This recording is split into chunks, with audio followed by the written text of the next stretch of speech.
Good evening. Good to have you back. We're going to be reading from Mortimer and Me by Kathie McMahon, illustrated by Tom Tate. I want to thank my daughter for filling in last week. And I also wanted to give you good news. I heard from the author, Kathie McMahon, that she has written a second book about Mortimer, and it's called Mortimer and Me, The Bigfoot Mystery. And you can get that through your local bookstore. And so exciting to have continued adventures. Tonight we're going to be reading Chapter 6, Ghosts of Hamsters Past. At dinner I asked Dad, "Can I use your computer?" Seeing Mom's frown, I quickly correct myself. "May I use your computer, Dad? I need to do some research on hamsters." Mom scoops some mashed potatoes onto her fork. "Are you doing a report for school?" "We got a new class pet, and Miss Pierce says the person who writes the best paragraph gets to be caretaker." I push my green beans around my plate like a train. Dad seems pleased. "Well, Jimmy, I'm glad to see you starting to apply yourself more. Finish up your green beans and I'll help you get started." I hold my nose and eat one bite of beans and hide the rest under my napkin when no one's looking. I follow Dad into the den, anxious to get started. He shows me how to search the internet and which way to click the mouse. I don't tell him I already learned that at school.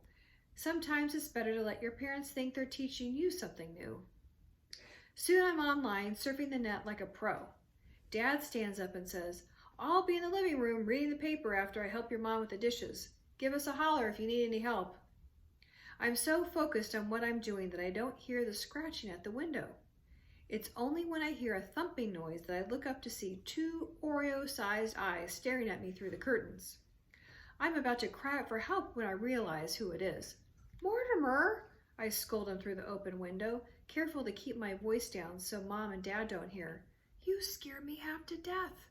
Then I have a thought. "Hey, do you write paragraphs too?"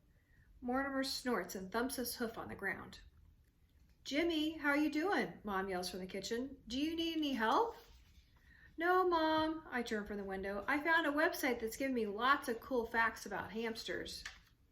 "That's great, sweetie. I'll come in and check on you as soon as I finish the dishes." Yuck. I hate it when she calls me sweetie. I turn back to the window where Mortimer is still standing. "Mortimer, you've got to go away, quick. If Mom finds you here, we'll both be in trouble." When I hear footsteps coming down the hall, I rush back to the computer. I manage to plop down into the chair just as Mom enters the room. "So, what have you done so far?" She dries her hands on a dish towel. I try not to look toward the window as I rattle off some of the facts I found. "Well, hamsters have poor eyesight and practically no body odor. That means they never have to take a bath." I laugh at my own joke. Mom just smiles. I take that as encouragement to keep going. "They like to store stuff in their large cheek pouches. That's called hoarding. They eat mixed seeds and grain and fresh foods like apples, bananas, broccoli, and green beans." "Oh, good, then maybe you can feed it as if they're chosen as caretaker." "Oh, good, then maybe you can feed it these if you chosen as caretaker." Mom reaches into her apron pocket and brings out of my napkin of green beans. "Uh-oh," I mumble as I peer down at my sneakers. I wait for a lecture, but all I get is silence. Is she really that angry about a couple of green beans? I peer up to see that Mom has walked over to the window. She squints into the backyard and pushes back the curtains to get a closer look. "Honey," she calls out to my dad, "did you plant a new tree in the backyard?" "No, dear, I didn't have time today. Maybe this weekend," Dad replies. "Huh." Mom turns around with a puzzled look on her face. "Must be a shadow from the neighbor's yard." Now, where were we? Oh, yes, the green beans. I gulped so loud you might think I had swallowed a toad. Mom burst out laughing and whispers, "Don't worry, I won't spill the beans." She points toward my dad in the living room. "Get it? Spill the beans?" She chuckles at her own joke. Mom starts to leave the room, but then turns back around. I hold my breath, afraid she's going to go back over to the window. Instead, she has tears in her eyes and her voice cracks as she speaks. "You know, Grandpa would be very proud of you, Jimmy. He gave me a hamster once." Her voice seems to drift off to another place in time. "I wanted to name it Duchess, but then we found out it was a boy. So Grandpa named him Dudley after his childhood best friend. He helped me clean the cage and reminded me to feed him every day. He loved that hamster more than I did.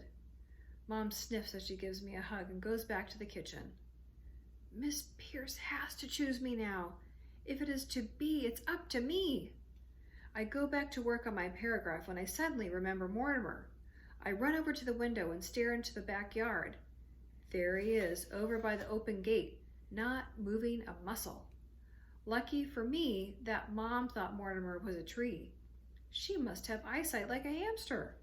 I'll have to be more careful next time, if there is a next time. I wonder if Mom and Dad would let me have Mortimer as a pet. And here's a picture of Mortimer standing really still next to the window.